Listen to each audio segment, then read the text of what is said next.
Dictation start होगा 5 second बाद। Start. अर्थशास्त्र का यह नियम है कि जब बाजार में मांग होती है तब महंगाई बढ़ती है, पर मांग न होने के बावजूद यदि कीमतें आसमान छू रही हो तो उसकी एक बड़ी वजह तंत्र की गड़बड़ी मानी जाती है। और यदि मंशा कीमतें बढ़ाकर अर्थव्यवस्था को संभालना हो तो चढ़ती महंगाई मांग कम कर देती है, जिससे अर्थव्यवस्था का नुकसान ही होता है। भारत में फिलहाल ऐसी ही स्थिति है। कोरोना से ध्वस्त हो चुके भारतीय बाजार में मांग काफ़ी कम हो गई है, फिर भी यह बेहिसाब महंगाई से जूझ रहा है। खाने के तेल से लेकर दाल, सब्जियां, रसोई गैस, पेट्रोल, डीजल, दूध जैसी तमाम रोजमर्रा की चीज़ों के दाम बढ़ गए हैं। इसकी सबसे ज़्यादा मार असंगठित क्षेत्र से जुड़े लोगों पर पड़ी है, जिनकी हिस्सेदारी भारतीय श्रम बल में लगभग 94% है। Paragraph change.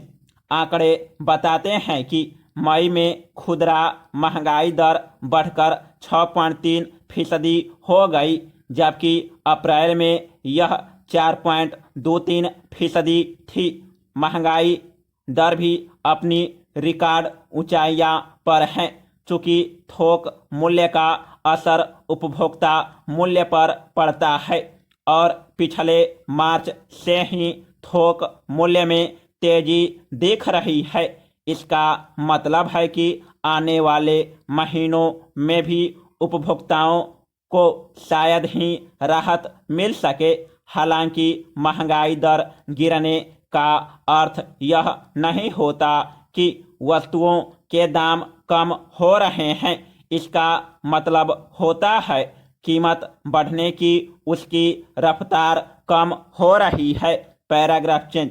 बहरहाल सवाल यह है कि जब बाजार में मांग बहुत कम है तब दाम क्यों चढ़ रहे हैं। इसकी कई वजहें हैं। सबसे बड़ा कारण तो आपूर्ति श्रृंखला का कमजोर होना है।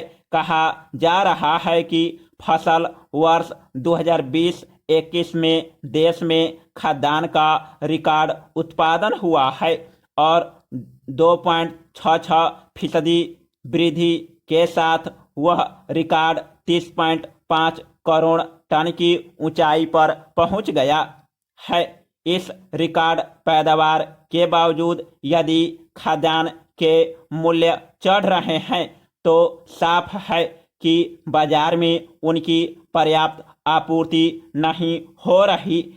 यही हाल फल और सब्जियों का है, जिनके बारे में कयास है कि जमाखोरों द्वारा भंडारण किए जाने से यह स्थिति पैदा हुई है। Paragraph change.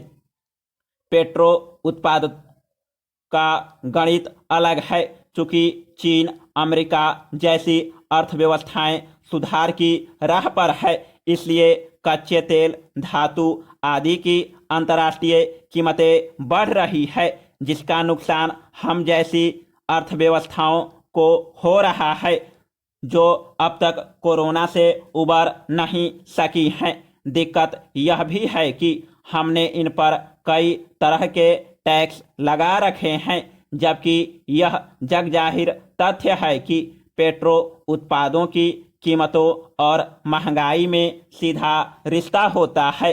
पेट्रोल डीजल के मूल्य बढ़ते ही सभी उपभोक्ता वस्तुओं के दाम चढ़ जाते हैं। Paragraph change.